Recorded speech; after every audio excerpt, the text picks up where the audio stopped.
Hello বন্ধুরা, কেমন আছো সবাই? আশা করছি সকলে ভালো আছো।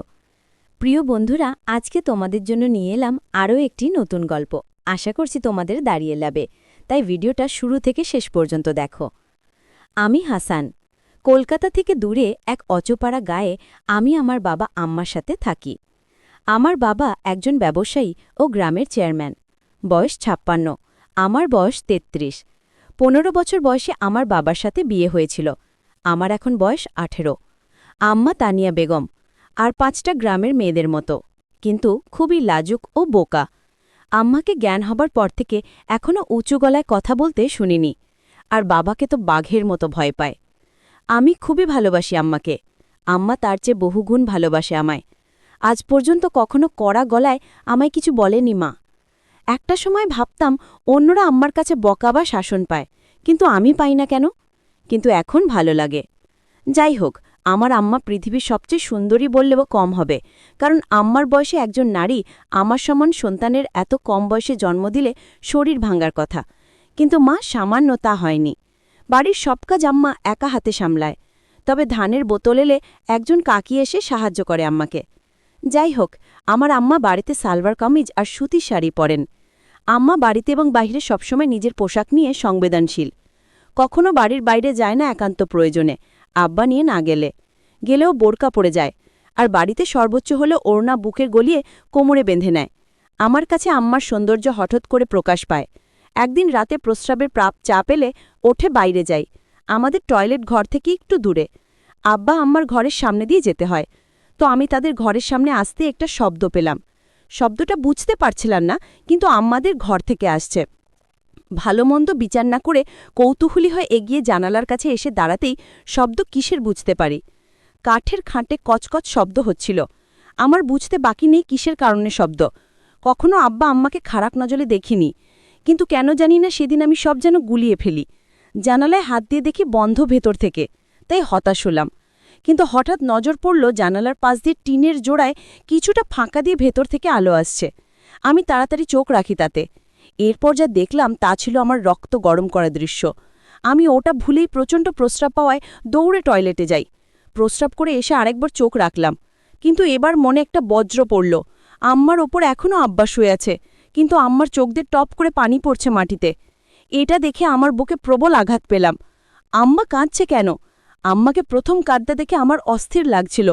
ইচ্ছে করছিল বুকে জড়িয়ে জিজ্ঞেস করি, কেন কাঁদছ? কিন্তু পারলাম না। এদিকে আব্বা উঠে পড়ল আম্মার ওপর থেকে। আম্মা তখন এগিয়ে আসছিল দরজার দিকে। আমি তড়িঘড়ি করে দৌড়ে নিজের ঘরে গিয়ে দরজা হালকা ভিড়িয়ে উকি দিলাম। আম্মা ঘর থেকে বের হয়ে বাহিরে পুকুরের দিকে যাচ্ছে। আমার খুব ইচ্ছে করছিল আম্মার গোসল করা দেখা, কিন্তু সাহস করে উঠতে পারিনি। আম্মা ভেজা শরীরে আবার ঘরে ঢুকল। আমি সে রাতে হাত দিয়ে নিজেকে শান্ত রাখলাম। এতদিন মায়া মমতামায় আম্মার প্রতি যে শ্রদ্ধা ভক্তি ছিল, সব এখন অন্য জোয়ারে ভাসতে লাগল। রাতে আম্মাকে নিয়ে স্বপ্নদোষ হল। পরদিন সকালে ঘুম থেকে উকে দেখি আম্মা উঠোনে ধান শুকাচ্ছে। কাজের কাকিও এসেছে। ধান নাড়ার সময় শাড়ি তুলে হাঁটু পর্যন্ত তুলে পা দিয়ে হাঁটাচলা করে ধান শুকান। আম্মার দিকে তাকাতেই বুকে ধুকপুকানি বেড়ে গেল। আমার গায়ে একটা সালোয়ার কামিজ। আমি এগিয়ে গিয়ে আম্মাকে জড়িয়ে ধরলাম পিছন থেকেও বললাম, আমার খিদা লাগছে আম্মা। আম্মা ভূত দেখার মতো ছিটকে আমার থেকে দূরে সরে যায় চিৎকার দিয়ে। পরে আমায় দেখে বুকে হাত দিয়ে স্বস্তির নিঃশ্বাস নিল। আমি ধ্বজভঙ্গ হয়ে দাঁড়িয়ে আছি, কি বলবো কিছু বুঝতে পারছি না।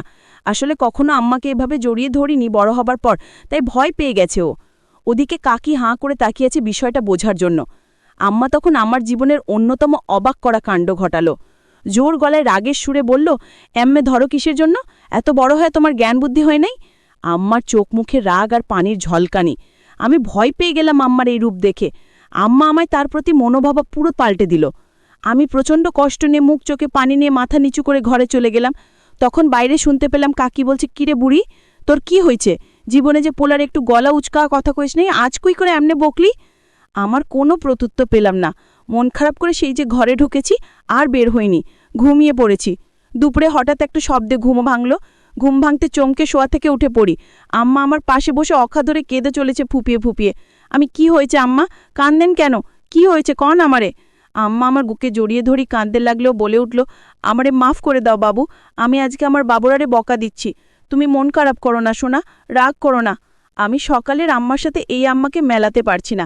আম্মা পরনে সকালের পোশাকেই, তবে ঘাম ঝরানোর শরীরে এখনও ধান লেগে আছে। আমার বুকে আমার মাথা, ঘামের গন্ধ খারাপ হয়, কিন্তু মায়ের গায়ে নাকি তৃপ্তি স্নেহের ঘ্রাণ থাকে। আমিও তাই পেলাম। আম্মার কান্না থামাতে আমি আম্মার হাত ধরে বললাম, আপনি আমার আম্মা, আপনার উপর আমি রাগ কেন হমু? আপনি বকবেন না, তোকে বকবো? আমারে ভুল করছি তাই বকছেন? আম্মার বলল, আমার মনটা খারাপ আছিল ময়না, তাই মাথায় কাম কর্তা ছিল না বইলা তোমারে বকছি, আমারে মাপ কইরে দিও পরাণ।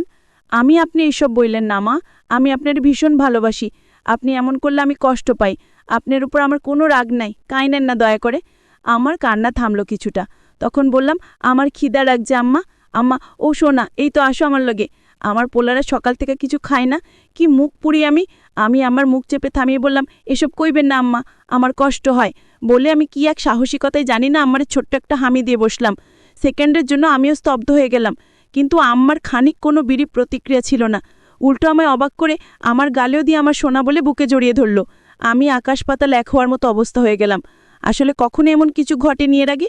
সাধারণ তোমার সন্তানের এ ধরনের আচরণ স্বাভাবিক, কিন্তু আমাদের বিষয়টা ভিন্ন। এত বড় হয়েছি, কখনো এমন করিনি কেউ। হঠাৎ করে একটু অস্বাভাবিক, কিন্তু আম্মার কাণ্ডেও আমি অবাক। আম্মা আমার হাত ধরে বিছানা থেকে নেমে নিয়ে বাহিরের উঠোনে একটা পাশে গাছের নিচে বসিয়ে দিল। আমি খুলি করে বসলাম। আম্মা তখন ভিতরে গিয়ে প্লেটে করে খাবার আনলো, আমায় খাইয়ে দিল নিজ হাতে। মাঝে হঠাৎ আবার কেঁদে দিল আমার দিকে চেয়ে, আমার গালে হাত রেখে।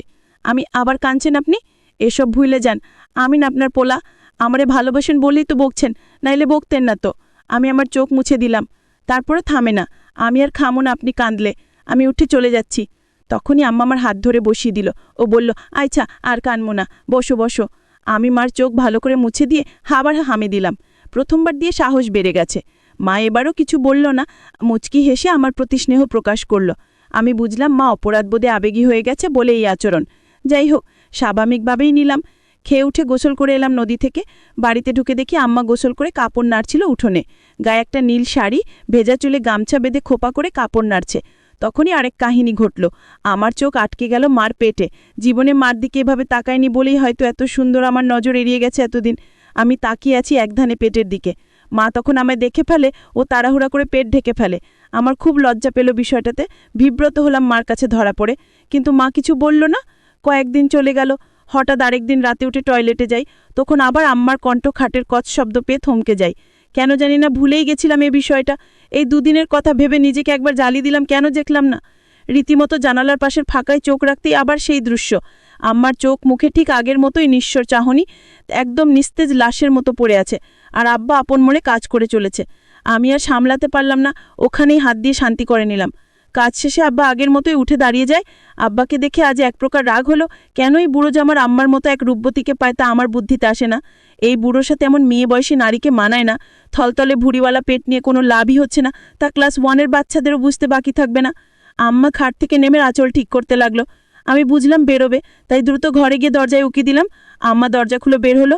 দরজা খুলে হঠাৎ কেন জানি না থেমে গেল কিছু সময়। এরপর হঠাৎ মুচকি হেসে মুখটা লাজু কথা করে হাতের দিকে লজ্জার পোকার দিল। আমি বুঝলাম না কেন এই কাণ্ড। মাত্র যে নারী তার অপূর্ণ কর্মকাণ্ড সেরেছে, সে কিভাবে এমন খুশি। যাই হোক, 7-5 ভাবতে ভাবতে আম্মার আসার অপেক্ষায় করছি। দেখি আম্মা বাথরুম থেকে ঘরের দিকে আসছে। এমন সময় আমার চোখ উল্টে যাবার জোগাড় হলো আম্মাকে এই অবস্থায় দেখে। আমি কখনো কল্পনাও করিনি আম্মার এই রূপ দর্শনের সৌভাগ্য আমার হবে।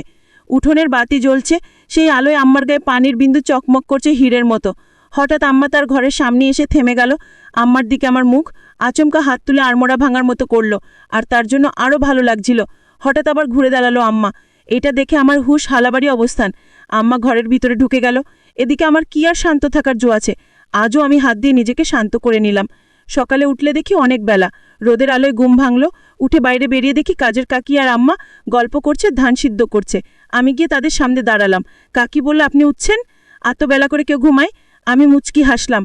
আম্মা, যাও মানিক, হাত মুখ ধুয়ে আসো, খাইতে দেই। বলেই আম্মা আমায় অবাক করে দিয়ে কাকির সামনে আমার হাত ধরে নিজের দিকে টেনে হামি দিল ও মাথায় হাত বুলিয়ে দিল। আমি অবাক ওর সাথে লজ্জাও পেলাম কাকির সামনে বলে। আমি চলে যাই, হাত মুখ ধুয়ে এসে খাই। গ্রামে একটু ঘুরে বাড়ি এসে দেখি কাকি চলে গেছে, আম্মা বসে আছে মাদুর পেতে। আমি, আম্মা, এমনি করে মানুষের সামনে এসব দেন? আম্মা খিলখিল করে হেসে দিল ও বলল, আইস, স্মরণ পায় আমার মানিক, কেন খারাপ লাগবে? আমি খারাপ কেন লাগবো? কিন্তু মানুষের সামনে এসব ভালো লাগে না। আপনি আর এমন করেন না আম্মা। আইস ছাময় না, আর করুন না। এখন কও কি খাইবা? আমি মনে মনে বলি তোমাকে খাবো, কিন্তু তা তো আর বলা যাবে না। তাই বললাম, আপনি আমারে ভাত খাওয়াই দিবেন আম্মা। আম্মা, দিমু না কেন, আমি এক্ষুনি আইতাছি। আম্মা ভেতরে গিয়ে খাওয়া নিয়ে এলো। বসার সময় বলল, এই গরমে এসব বস্তু পিণ্ডাছো কেন? শার্ট খোলো, গরমে আর গায়ে কিছু দেয়া লাগবো না। বেড়া মানুষ খালি গায়ে থাকলে কিছু হয় না। আমি শার্ট খুলতে খুলতে একদম স্বাভাবিকতা নিয়ে প্রশ্ন করলাম, যেন অবুঝ ছেলে। আচ্ছা আম্মা, আপনার গরম লাগে না? আপনার গায়ে তো আমার থেকেও বেশি কাপড়। আম্মা মুচকি হেসে লোকমা গালে দিয়ে বলল, বেরি মানুষের এমন পয়রা থাকুন লাগেন সোনা। কেন?